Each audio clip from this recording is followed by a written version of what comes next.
This is round 5 of the Bridgestone 4x4 Fundi Challenge, held at the Gerotek Testing Facility west of Pretoria. After getting all scenic in the previous round in Mpumalanga for the annual regularity raid, the Fundi now returns to its roots, or rather its poles and golf balls and traffic cones no less. Before we head to the rough and tough obstacles at Gerotek, a quick summary of where the Fundi Challenge is at. Limpopo hosted round 1, which was won by Robert and Lehane Hale in an Isuzu Trooper. Round 2, hosted by the Leeuwenkloof farm near Hartbeespoort Dam, was cancelled after several out-of-control veld fires threatened the safety of the Fundi teams. The Fundi Challenge then headed to the Free State and an intimidating quarry near Stainsrus. This tough event was won by the tiny Suzuki Jimny of Flippin' Awesome, and the small 4x4 led the challenge overall as the teams headed to Mpumalanga and the annual regularity raid. The raid was won by Lichtenbergian-speaking Wimpy Olivier and his brother Rearder. However, as the teams now line up for Gerotek and the penultimate round of the challenge, it is John and Desiree Fuller in a Mercedes Gelandewagen that lead the point race. They are followed closely by Adrian Oukamp and Gerrit van Wyk in a Range Rover Classic. And in third position is former champion Johan Marx and his wife Cornet in another Gelandewagen. At the sharp end of the field, it's very close, and anything can happen. Will Gerotek prove to be a good hunting ground for the top teams, or will it put a serious dent in their title aspirations? Let's move right along to the hairy stuff. This is the first test, and competitors can choose between 2 starting points. Either way, it's steep, narrow, and rather tricky. Our first customers for the day are Vaughan Ashford and Lisa Williams in Vaughan's long Nissan Hardbody. After debating the options and after deflating the tyres some more, Vaughan decides on the side slope entry point. And with the left rear wheel heading for orbit, the Nissan bangs and scrapes its way down, and it severely distresses every single pole on this test.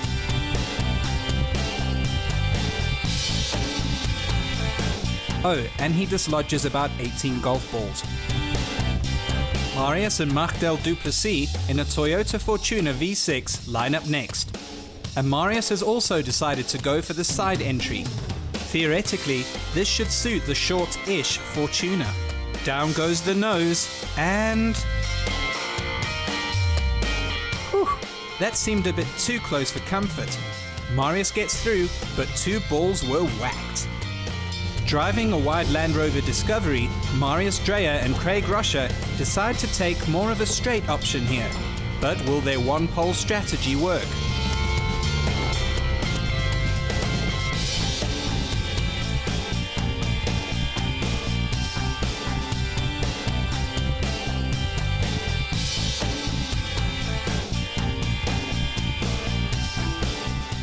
No. The Disco takes out a second pole, so that's only 50 points in the bank. Also taking the straight stripe option are Graham Yupp and Bruce Haynes in a shorty Mercedes Gelandewagen. He does well.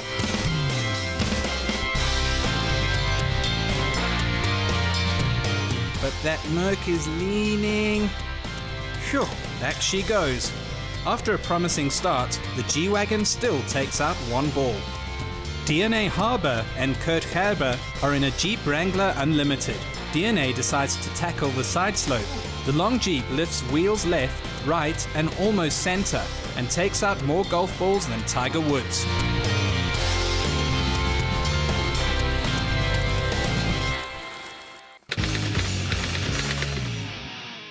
This is it. The formidable Obstacle 2. It's very steep, very rocky, with a slippery surface. There's also a couple of tight turns, as well as a tricky ledge that the 4x4s have to conquer. There's also a catch. The teams that don't make it up this obstacle don't have a shot at Obstacle 3, which is a little bit easier. So if you don't get up this hill, 200 points are lost. Graham Yupp and Bruce Haynes' Merc G-Wagon has all those differential locks, so in theory it should be quite alright here. And it looks like it's clear. Or wait, the mighty Merc just didn't have enough momentum to clear that tricky rock ledge near the end. With considerably more right foot, the Gelandewagen powers its way out of the obstacle. But if a G has a tough time here, well... Here is the discovery of Marius Dreyer and Craig Rocher again, and Marius attacks this obstacle with some gusto.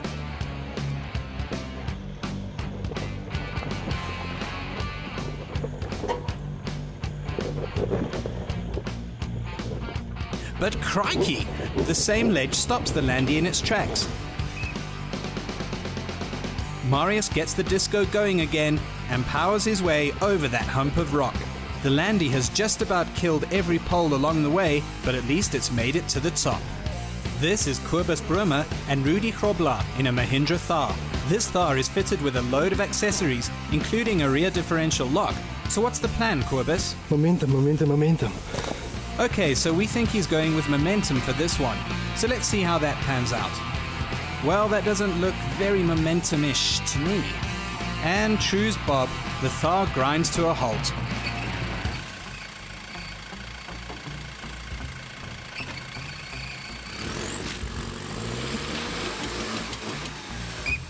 Kobus reverses the Mahindra to get a better angle of attack.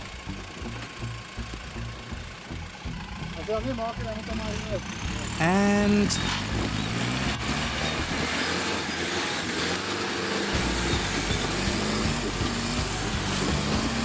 But the Thar ain't digging this. Kobus and Rudi have to admit defeat and lose out on a total of 200 points. Ouch. This is Martin Eddy and Rian Harumsa tackling the tough Obstacle 2. They also seem to have a carefully worked out strategy, and that is to put foot. The Nissan hops and bounces and spins and makes it up. That was really well done. So Martin, that looked like you were in an off-road race. No, I was doubting it a bit, but it was fun. Another team that isn't easily petrified of the put-foot method is the father and son duo of Stefan and Tristan Wintershoven in a Jeep Wrangler.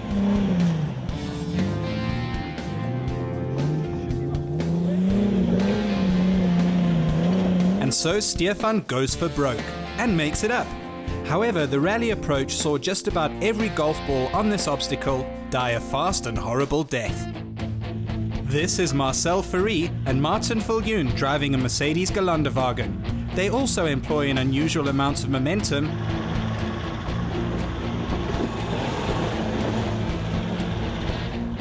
and make it up, but they also take out several poles and golf balls along the way.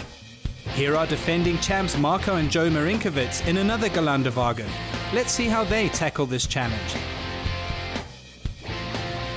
That seems to be the perfect pace. And yes, that's the first 100-pointer for this obstacle. How did that go down, Marco? This thing was bad. Adrenaline. This is Stuart Sterling and Paul Hoogstad's VW Synchro Bus. If anyone understands anything about momentum, it's Stuart and Paul. Frankly, we reckon that they're mad attempting this climb. Miraculously though, it hops and jumps and wheelies through the obstacle. That's amazing! Just a pity about the 723 white poles that you killed in the process. Scored 0 points but made it up, which gives us a chance to score on Obstacle 3. Compared to Obstacle 2, number 3 is like a minibus taxi skipping a red traffic light. Easy peasy. A short descent between the narrow gates, but nothing majorly challenging. Sean van Rooyen and Ter Blanche Breitenbach are our first customers here. They drive a Land Rover Defender 90.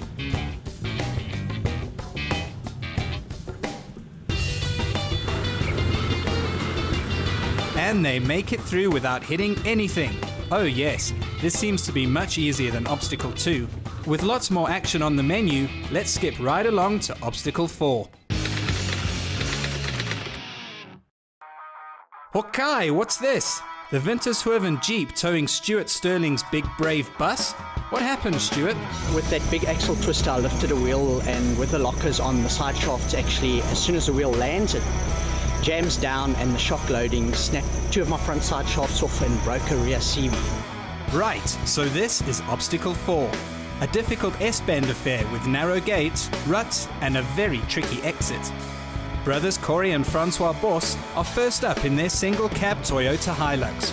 The Hilux aims true.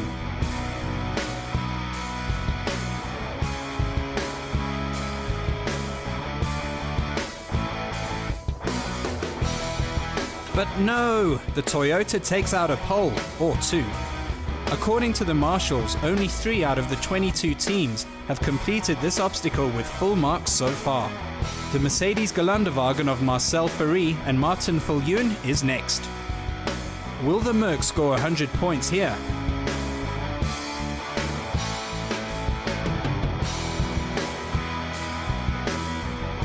And no, it takes out 2 poles, so that's 50 points lost. This is Marius van Vieren and Esme Minnar in a near-standard Suzuki Jimny. Yes, the narrow Suzuki becomes only the 4th team to score full marks here, and Marius is happy. Ideal track today for the Suzukis. Obstacle 5 is short and narrow, but the trick here is a very tight left turn in the obstacle. This is Dierwald Jacobs and Hendrik Pelser in a Toyota Hilux Extra Cab. Hendrik almost takes a tumble while he gives Dierwald direction, but it is in vain. The Hilux takes out the inside pole in that tight left turn, so that's only 75 points in the bank.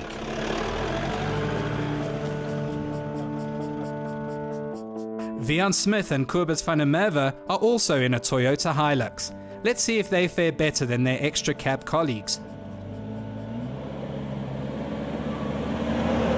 No. They take out the same pole and lose 25 points. And rounding off a Toyota threesome is the Fortuner of Johan and Mareike Reichel. The Fortuner is slightly shorter than the Hilux, so let's hold thumbs.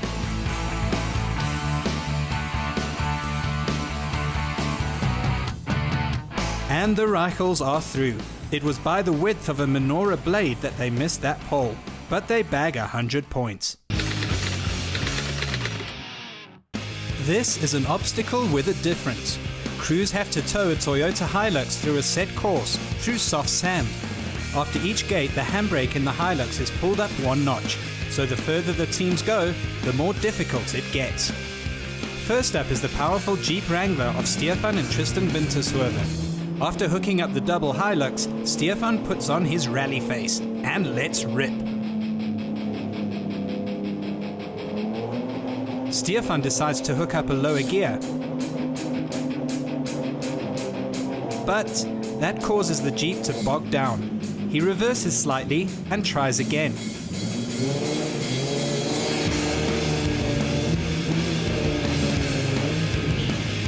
Nope, that Hilux ain't going anywhere.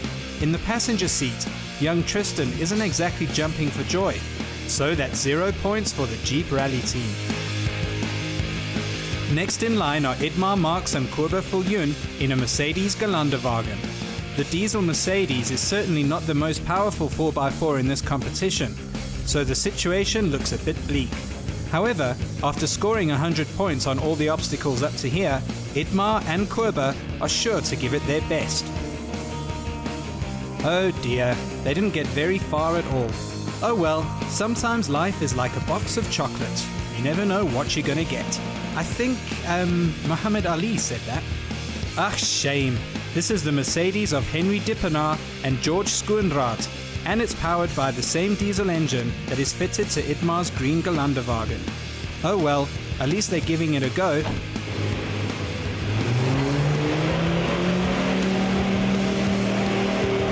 At least they get further than the green Jeep. And what? They complete the obstacle! Great balls of Geländewagen!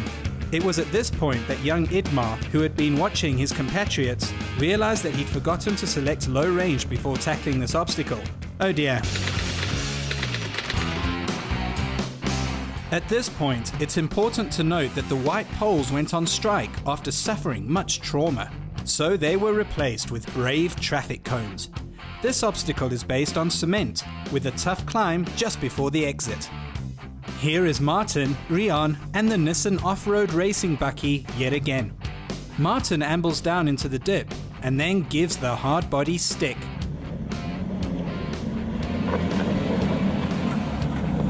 and with a wheelie, it all gets through, and also mortally injures 2 poor cones. What? We thought the synchro was broken. Well, it was, but Stuart has replaced all the broken parts, and amazingly, he and Paul Hoogstad are ready to rumble again.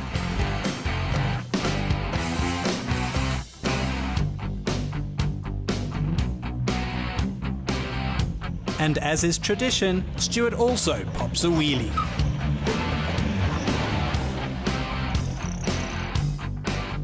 I don't know how many cones I hit, but I'm sure plenty. 2.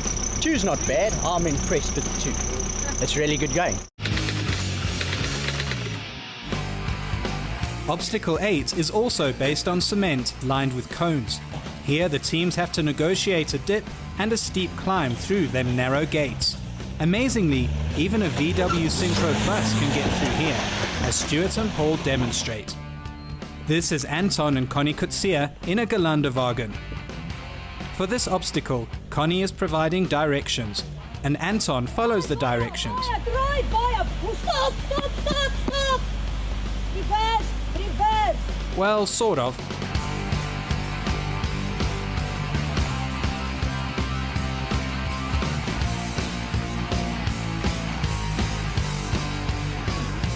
Oh dear, the Merc has touched 2 cones, so that's 50 points lost.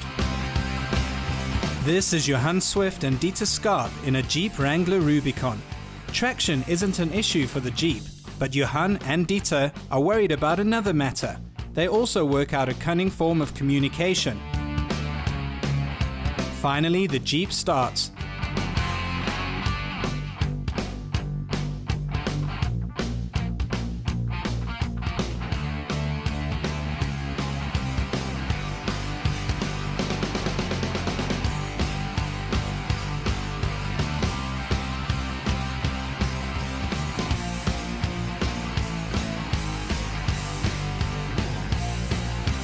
And amazingly, it kills only 1 cone dead here.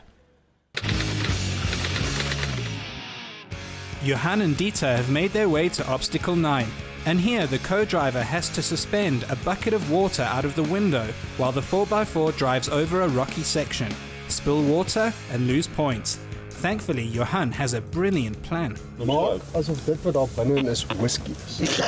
Dis al.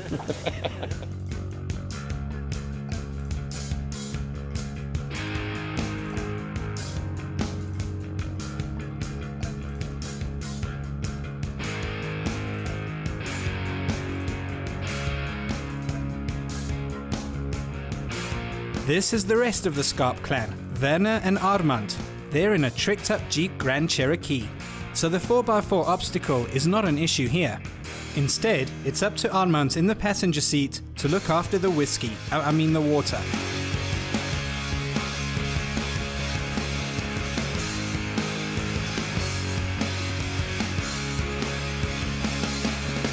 And yep, he does a grand job of it. Okay, so after obstacle 2, this is rather easy, so let's move on.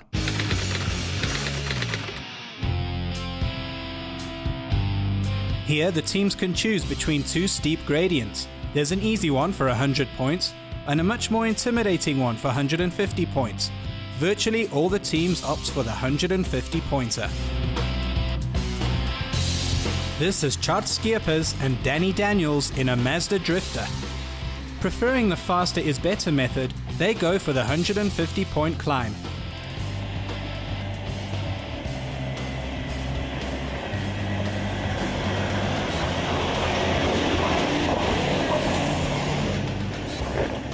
And make it stick.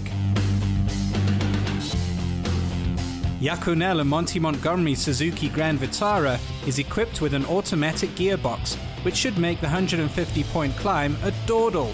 And yes, it does.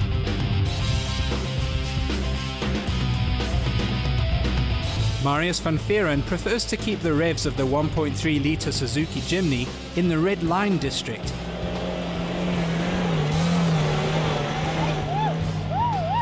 And it works handsomely, so that's another 150 point result in the bag.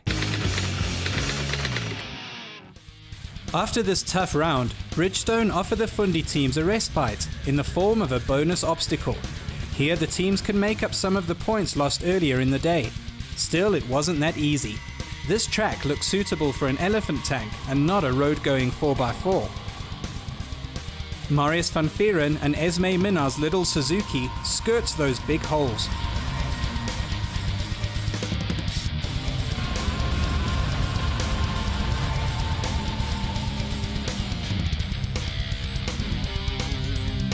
Steven Grieve and Jaco de Jager's Suzuki Grand Vitara leaves a few marks and lifts a few wheels on its way to full marks.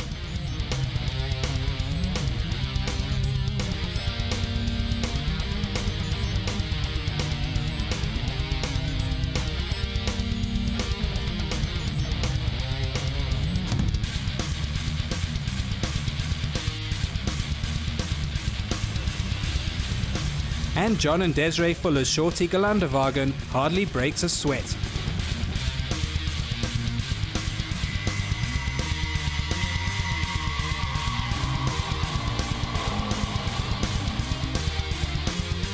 Our last customers are Stefan Squimby and Riku Vessels in a Mitsubishi Triton. At the regularity raid in Mpumalanga, this team got hung up on one particular obstacle for more than 30 minutes. Let's see if they do better here.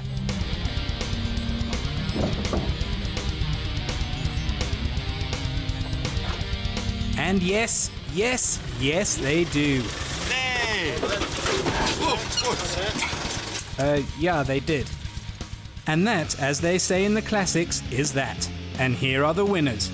In third position, bagging a 3,000 Rand cash prize from Tough Stuff, was Galanderwagen crew Johan Marks and his wife Corné. Sean van Rooyen and Blanche Breitenbach finished in second position in their Land Rover Defender and bagged a set of spotlights from Opposite Lock worth 4,500 Rand. And winning this tough event by a truly massive margin was the virtually standard Suzuki Jimny of Marius van Vieren and Esme Minna. The Suzuki couple also won a Bush Tech tent and gazebo combo from Canvas and Tent worth 10,000 Rand. Importantly, the top 30 crews who will compete in the final were also announced. Leading the points race going into the final were Adrian Oukamp and Gerrit van Wyk in the Range Rover Classic, followed by a horde of Galanderwagens and a couple of Jimneys. Watch next week to find out if the Rangy can keep ahead of the chasing pack as the 2012 Bridgestone Fundi Challenge draws to a dramatic and hairy close.